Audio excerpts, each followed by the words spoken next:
Omari, Coach Heupel was in here and said that you guys got I guess a dose of reality is the way he put it this morning, sort of resetting for the week. You guys playing for Coach Garner, I guess it was maybe a harder dose of reality maybe than some of the other position groups. Just what was the meetings like this morning, sort of getting everything, turning the page from Alabama? Yeah, I mean this morning with Coach G, it was just he congratulated us and he was just happy for us, telling us how proud he was, and right after that he immediately said, "Yeah, let's watch this film, make those corrections, and just get ready for this upcoming week." And that's something that we, like Coach Heupel said, we in our team meeting we looked at the corrections, went through our whole little thing of what we do, and we just focused on our next opponent. Omari, when y'all look at the film and broke that down from that game, obviously, Alabama's got some of the best players in the country on offense. How much of that stuff was them just making plays, and how much of it was stuff where you're like, okay, we could have done this better? Yeah, it was a lot of like I always come in here and say, a lot of small details that we saw that we were blessed with them just not making that play at that time, because we made a lot of mistakes as well. But it was just, we know that we focused on, we know there was a great team coming in, and we just really harped on those small details coming into the week. And we saw on film that it's still a lot of things that we got to get better at, and we still got to grow as a team. And that's really what we focus on going into this next game, which is the biggest game.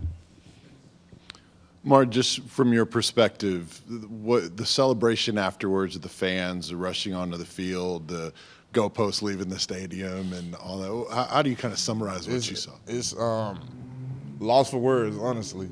Like, just seeing all that, like all the videos and things like that, it's just like, wow, I was really a part of that. Like, I'm part of history like that. And it was just, it was amazing. Just in that moment, like, just sitting there, like, I'm on field goals. So, like, just sitting there, I had so much confidence in Chase. And just, I don't know if you watch the video, you just see me as soon as the kick, like, I didn't even look at the ball. I just ran straight to the student section. That's how much confidence I had in Chase. And it's just amazing. It's like, you lost for words in that moment. And talk about chasing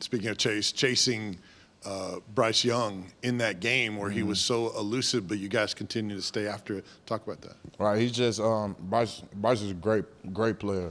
His field, like, people ask me after the game, I'm like, his field awareness is crazy. Like, just knowing, like, people chasing him and just be able to move and stuff like that. It was just, but we know that's something that we harped on. We didn't know who was playing going into the week, so we just focused on just getting ready for both quarterbacks. They both mobile, both great quarterbacks, and we just really focused on being able to affect the quarterback in the game.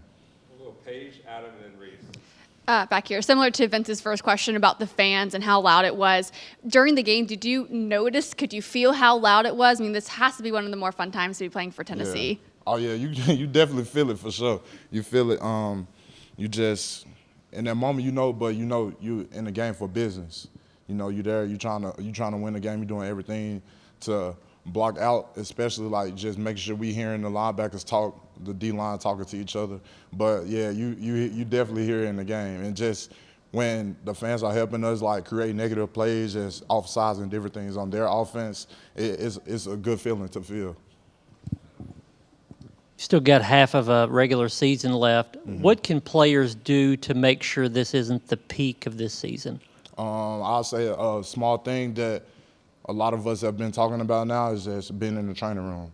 We know that it's a long season. We just halfway through it, and we just, you have players banged up and things like that, but you just got to continue to be in the training room. That's something Coach G has preached to us too, as well, just as a D-line group. You want to live in the training room. You want to get, because that's how you protect your body. That's how you continue to play these long seasons like that. And the best teams obviously can keep focus over the long grind of the season. Do you accept that challenge is that it's not easy, that it is difficult to keep focus for 6 more weeks at least? Well, I feel that if it's something that you really want to do and you're trying to get to where you want to go, it's easy to keep focused, because especially when you got people around you continuing to push you and y'all have the same common goal, it's easy to keep focused because you're pulling for the people around you and not just what you want to do. Omari, going back to Vince's question, Bryce Young, obviously elusive. It seemed like you guys were in the backfield a ton. When you finally got that lone sack in that game, what was the relief to finally bring him down back there? It was just, it was a good feeling. I knew that was just a play in the game that, the way I think it was just another play in the game that we just trying to finish the game off, trying to do everything we can to win the game. And it was a play needs to be made by somebody, and it's always out there. So making a sack like that is just, I'm ready to make another one. Just getting back on the line, just continuing to play and just trying to finish the game off.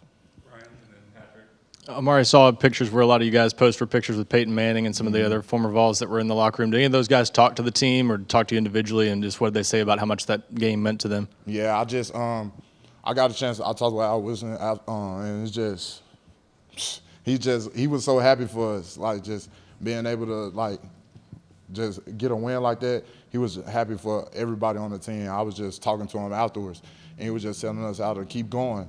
He was like, don't be satisfied right now, and we can't be satisfied.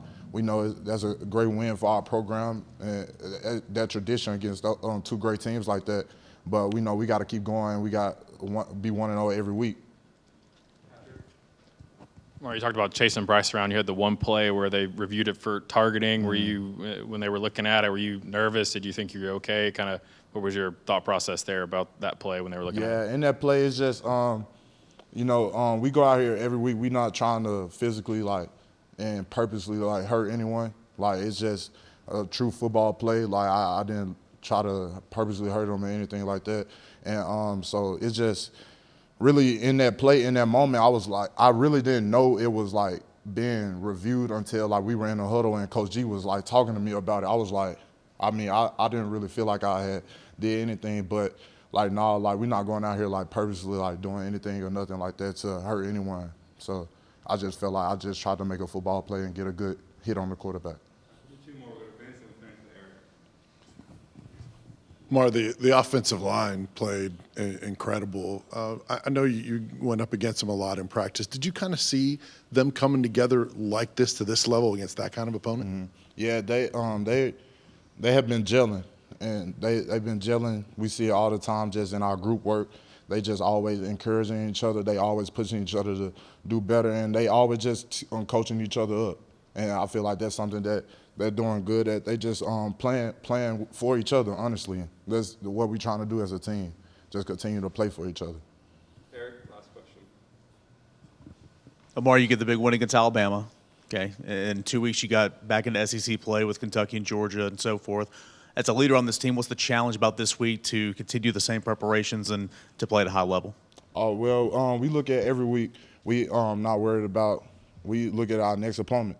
We UT Martin is our next opponent, and we're coming in. They're a good team. They do a lot of good stuff. We already saw watching film on them, and we just have to come in ready to play. We know we trying to go 1-0 every week, so we know we come in. We got to do what we got to do. We got to lock in on all the small details, focus on everything that they do, so that we able to go 1-0 and just be able to go out there and play hard.